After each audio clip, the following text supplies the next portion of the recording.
ڈیرہ مراد جمالی میں اسلامی جمعیت طلباء نصیر آباد کے زیر اہتمام سالانہ ایجوکیشنل ایکسپو منعقد ہوا، جس میں مختلف سرکاری اور نجی تعلیمی اداروں کے طلباء و طالبات نے بھرپور شرکت کی۔ تقریب میں تقاریر، نعت خوانی، سائنس ایگزیبیشن، آرٹ اور دیگر تعلیمی و تخلیقی سرگرمیوں میں طلباء و طالبات نے اپنے ٹیلنٹ کا مظاہرہ کیا۔ اس موقع پر ناظم صوبہ بلوچستان اسلامی جمعیت طلباء بہادر خان کاکڑ نے بطور مہمان خاص شرکت کی، جبکہ مختلف اسکولوں کے اساتذہ کی بڑی تعداد نے بھی شرکت کر کے تقریب کی رونق میں اضافہ کیا۔ یہ ایک بڑا اچھا اقدام ہے، بالخصوص ایسی تنظیمیں جو طلباء کی صلاحیتوں کو اجاگر کرتا ہے اور چن چن کر ان کے اندر فن موجود ہے اور اس طریقے کے پلیٹ فارم ان کو مہیا کرتا ہے کہ نشاندہی کرتا ہے۔ یہ ہمارے طلباء و طالبات کے لیے بہت مفید چیز ہے۔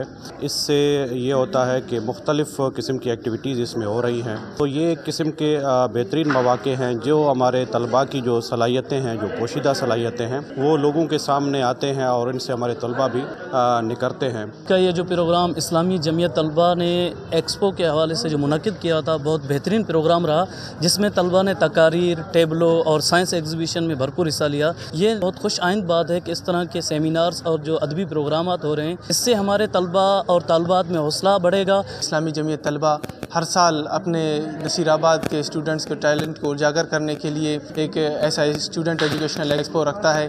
لوگوں نے اور یہاں کے جو اسٹوڈنٹس ہیں انہوں نے بہت سراہا، اور اسٹوڈنٹس کا بہت بہت شکریہ جنہوں نے بڑھ چڑھ کر حصہ لیا اور اس سیزن کو کامیاب بنایا۔ اساتذہ اور منتظمین نے اس موقع پر طلباء و طالبات کے ٹیلنٹ کو سراہتے ہوئے کہا کہ اس قسم کی سرگرمیاں نہ صرف طلباء کی پوشیدہ صلاحیتوں کو نکھارتی ہے بلکہ ان کے اعتماد میں بھی اضافہ کرتی ہے۔ تقریب کے اختتام پر نمایاں کارکردگی دکھانے والے طلباء و طالبات میں شیلڈز اور سرٹیفکیٹس تقسیم کیے گئے تاکہ نوجوان نسل کو آگے بڑھنے کی مزید مواقع فراہم کیے جا سکے۔ کیمرہ مین معشوق رند کے ساتھ ریاض بلوچ، وش نیوز، نصیر آباد۔